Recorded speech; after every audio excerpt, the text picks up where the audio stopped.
Buenos días, ingeniero. Mi nombre es Dana Beltrán y en este video voy a representar el análisis completo del balance de energía de una planta industrial real basada en este artículo, la cual fue sacada de o publicada en la revista Foods en 2021, la cual pertenece al cuartilco 1. En este estudio describe una planta italiana de digestión anaerobia de subproductos del olivo, lo cual cumple con el requisito de la empresa biotecnológica real y con procesos que pueden analizarse en estado estacionario y transitorio.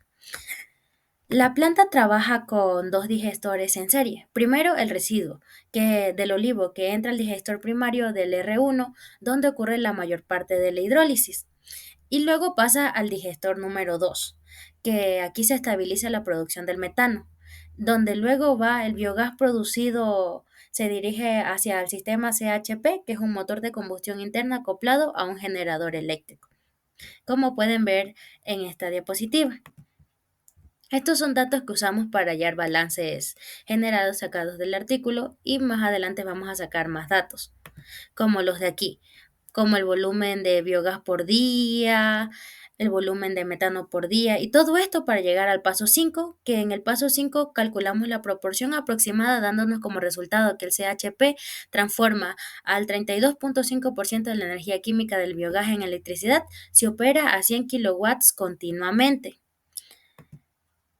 En el paso 6 tenemos que hallamos la energía térmica bruta disponible pero por día y esta energía térmica puede ser recuperable por el CHP como calor y usada para ventas y consumo. Sacamos el consumo auxiliar de eléctricos y todo esto para llegar al paso 9, donde se halla la energía térmica recuperable. Y todo esto para llegar al paso 10, donde es la comprobación del balance integral, que nos debe dar lo mismo al paso 9. Y como vemos aquí, sí coinciden nuestros valores con el EHS, que sería nuestro paso 9. El balance integral para un sistema estacionario se expresa de esta manera. Y en este caso, como el digestor no realiza trabajo mecánico externo y la acumulación es cero, la expresión se simplifica a la de aquí, que esto representa la energía que entra como calor y como flujo másico debe igualar a lo que sale por calor perdido y por el flujo másico de salida. En nuestro caso tenemos tres balances diferenciales. En el primer balance, que sería nuestro proceso diferencial A o el reactor 1 o nuestra etapa 1, es en donde aquí se evalúa la generación del calor microbiano y la variación de entalpía del lodo. Y luego explicaré la parte derecha, donde tenemos la situación del equilibrio. Como nuestro proceso diferencial B, reactor 2 o nuestra etapa 2, aquí se considera la producción donde se estabiliza el metano y las pérdidas térmicas de la pared para llegar al proceso diferencial C, en donde está nuestro motor CHP y esta sería nuestra etapa 3. En esta etapa se analiza cómo la energía química del biogás se transforma en energía mecánica y luego en energía eléctrica. Explicaré esta parte. Tenemos que el R2, el balance energético diferencial, lleva a la ecuación mostrada en nuestra parte derecha, donde 4000 es la energía microbiana generada dentro del digestor, menos 400 son las pérdidas térmicas normales del digestor en operación estable, y esto, en lo que está en paréntesis, es una variación o una diferencia de entalpía de flujo másico entre entrada y salida.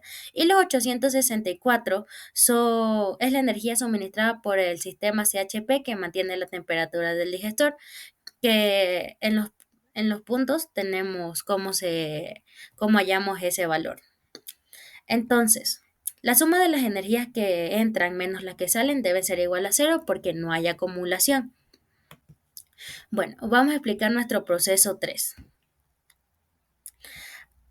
Aquí, supongamos que hay un enfriamiento inesperado, que en el R2 entra una corriente de aire frío o por una falla junta o una apertura accidental. Este proceso es una pérdida energética adicional, la cual se representa como Q sub enf. Al agregar este nuevo término, la ecuación cambia a la que tenemos en la parte inferior derecha.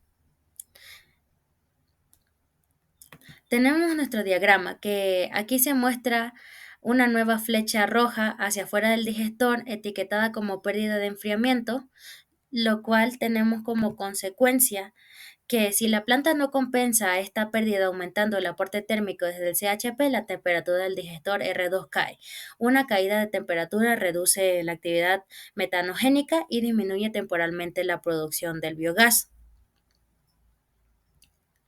Aquí hicimos con valores numéricos y, y nos dio como resultado que muestra una caída de 25 kelvins por día si no se compensa. En la práctica, la planta detectaría la caída y aumentaría aporte térmico. Y por último tenemos y así quedaría nuestro diagrama de flujo con la flecha a partir del inicio del R2 hacia afuera, dándonos como nuevo balance 200. En el segundo caso transitorio ocurre lo contrario.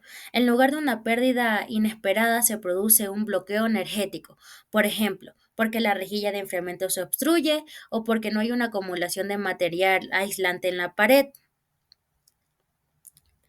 Esta sería nuestra nueva ecuación para el balance de energía dentro del digestor.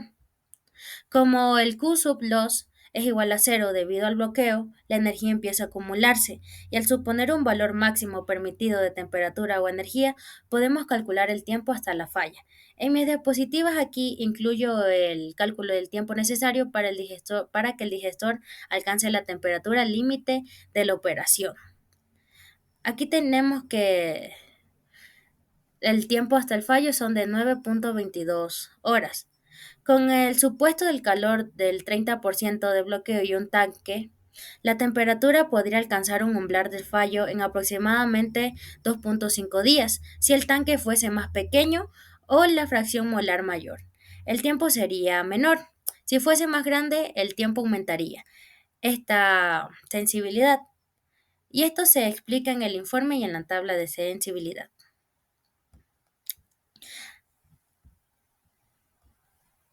Y aquí, por último, tenemos nuestro diagrama de flujo con el bloqueo.